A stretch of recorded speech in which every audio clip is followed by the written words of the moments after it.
Hi,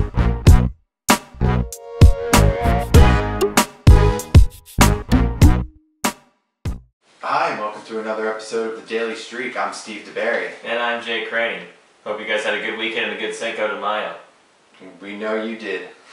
You're still reaping the benefits with a little Corona action. Alright, well let's get started today. We got 4 more matchups to talk about in this first segment. Let's start with what they're dubbing the relegation bowl. Wigan against Blackburn. Jake, Yes. Tell us about this one.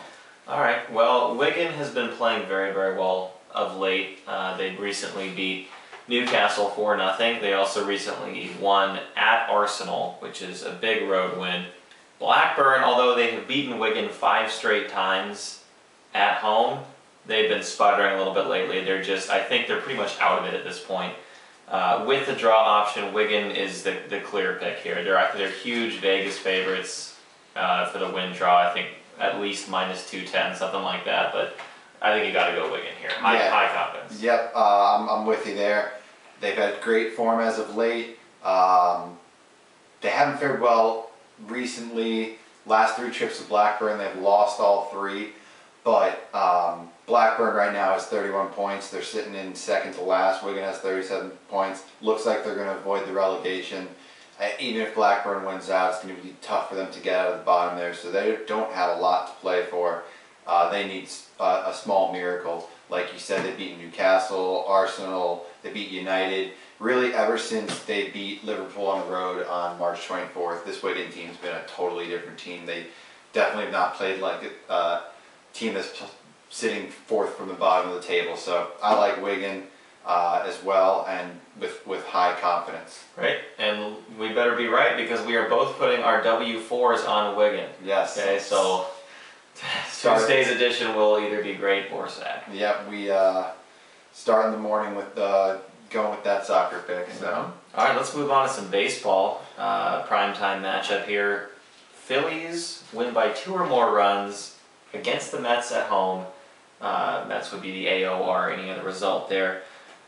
Steve, what are your thoughts on this one? You got Halladay versus Nice. Yeah, so I think this is, correct me if I'm wrong, but is this the first baseball prop you've seen this year that isn't straight up? Mm-mm. We've had a couple? Okay. Well, it's one of the first ones. So you got Halladay going for the Phillies. You gotta like that, right? Phillies have averaged 6 runs per game in their last 7. The Mets have averaged 3.5 runs per game in their last 7. Halladay's last 3 starts, the Phillies have given up 15 runs, 5 runs, and 5 runs. Okay? The first 3 games it was like 1, 2, and 0. So he hasn't been pitching his best stuff as of late. I still like the Phillies here because they are getting the hits. The Mets have been averaging those 3.5 runs, not having to pitch against a guy named Roy Halladay. So I'm going with the Phillies here, hoping that Halladay finds his old form of last year and earlier this season. Okay. This one's tough. I'm going to take the any other result here with the 1-run cushion. Halladay got absolutely rocked the last time he pitched, and I really think he will bounce back and he'll pitch a lot better today. But the one thing that really gets me is that we had this matchup, not Halladay, but we had this matchup a month ago where Nice was at Philly, and he threw, I believe, he pitched into the 7th, gave up 0 runs. The Mets won that game 5-0, and that was less than a month ago. So if you give me that 1-run cushion, I'm going to take the Mets here. I'm going to take any other result. Yeah. I know that 5-0 game, the Phillies really struggled to hit early in the season. They've gotten that turned around. That's sort of why I'm going with them. So yeah, we'll see. We got 2 different sides of this one. I'm pretty confident in the Phillies in this one, and you're going with the Mets, even though your boy Dickey's not pitching. Dickey gets me that green every time. All right. Our next game on the slate is the Spurs against the Jazz. It's in Utah, and the Spurs have to win by double digits. What do you got, Jake? Interesting game because the Spurs have pretty much dominated the Jazz. I mean, Game 3 was pretty close up until the 4th quarter. Tony Parker kind of took that over. I am going Jazz single-digit loss or win in this one. Really? Yes. Really? This is basically it for them. I mean, this is, by all accounts, the last game of their season. I don't think anybody expects them to beat the Spurs, although sweeping would be tough. I think the Spurs have that little extra edge because they're getting older, that they're going to play their sharpest to get that sweep so they have more time to rest. But I think the Jazz will keep this close. They're going to throw everything they have at the Spurs. Even if they get swept, I don't see this being by double digits. I think they'll keep it close all the way through, and it'll be within 5 either way. Okay. I'm assuming you're disagreeing. Have you figured out my favorite thing to do on this show yet? Disagree with me? Well, that's my second favorite. My first favorite is throwing stats out there. Oh, goodness. So let me throw a stat out there for you. I always take a drink when you do, because I know it's going to be just a barrage of numbers. The Spurs, in their last 19 games, including the first 3 of this playoffs, they have won 14 of those by double digits. That's disgusting. 14 of their last 19 wins, or 14 of their last 19 games. It's tough in the NBA to just go 14-5 in 19 games. Mm-hmm. They've went, I think, 17-2 in that span, and 14 of those wins were by double digits. You might even have gone as far, and I didn't look into this far, but I think almost between 8 and 10 of them were by 15 or more. That's nasty. Yes. But how many of those are the playoff teams, though? A good amount. A good amount. And 3 of them were to the Jazz already this series, all double digits. I'm going Spurs. Later in the show, you're going to hear me talk about the Spurs again. Oh, goodness. And it'll be in our lock portion. Oh, goodness. All right. So I'm going Spurs here. We got one more game to talk about. What do we got now? We've got NHL playoffs. Predators at Phoenix Coyotes. Coyotes looking to seal the deal and get to the Western Conference Finals against the Kings. What are you thinking here? I am thinking that the Coyotes have looked really good this series. Mm-hmm. They've looked good the whole playoffs. I mean, obviously, if it wasn't for the Kings, Coyotes probably would be the feel-good story of these playoffs. That being said, Nashville's one of the better teams in the NHL over the last couple seasons. I feel like this is the first time Nashville has a pretty clear path to the Stanley Cup. They don't have to get through the Red Wings anymore. They've already done that. Don't have to get through the Sharks. There's no Dallas Stars anymore. St. Louis Blues are done. I think that's going to give them a little extra motivation to, at the very least, take this game. The last couple of games have been lower scoring. I feel like the Predators are the better team in a lower scoring affair. They're going to find a way to win tonight and extend the series, so I'm going with the Predators. Okay.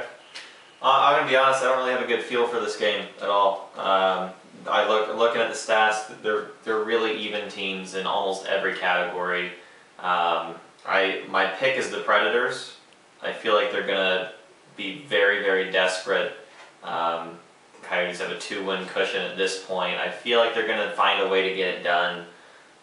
No confidence in that pick, but I agree with you, Predators. So you're not going to risk obviously any streaks on this game. I will not be There's definitely other options at the same time. Mm-hmm. I think this is one of the later games tonight. Mm-hmm. Okay, but yeah, there's other options. There's NBA games going on. So our advice would be, this one's a toss-up. It's more of a field pick, but we're both going Predators. So. All right, well that concludes the first segment of the show. We'll be right back with Charles' pick of the day.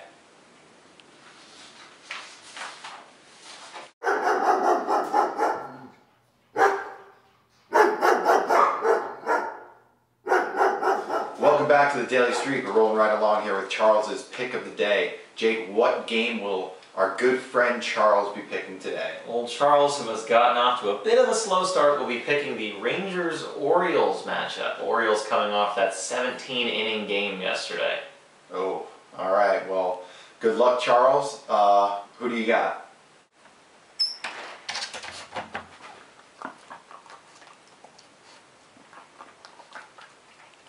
All right, there you have it. Charles' pick of the day, trying to bounce back from his 0-3 start to the month. He's going with the Rangers. Good luck to you, Charles. Rooting for you. Yes, we definitely are. We want to make sure that everyone knows that you're putting blood, sweat, and tears into these picks. All right, we'll be right back with our locks of the day.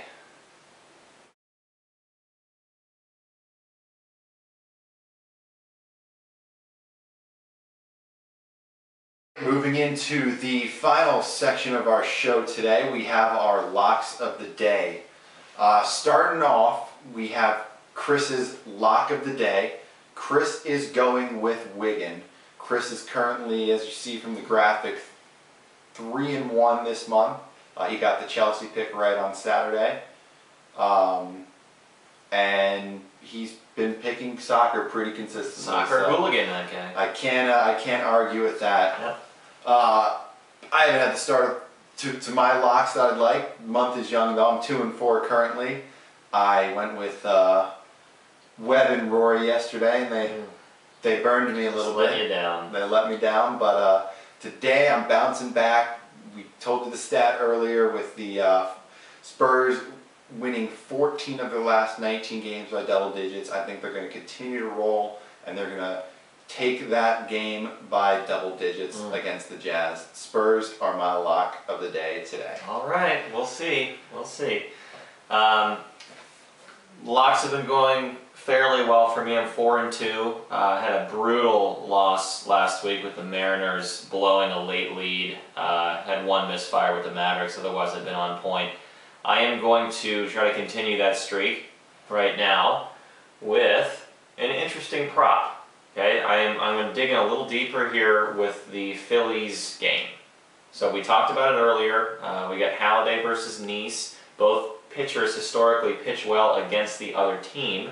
And I am going to say that my lock of the day is no home runs between the 3rd and 6th inning. Okay? You've got four innings of baseball against Halladay and Nice, who pitch well against the other team. Both teams middle of the road home run teams. They average less than 1 a game. You're giving me 4 innings. I'm taking those odds. Okay, no, that's a good pick.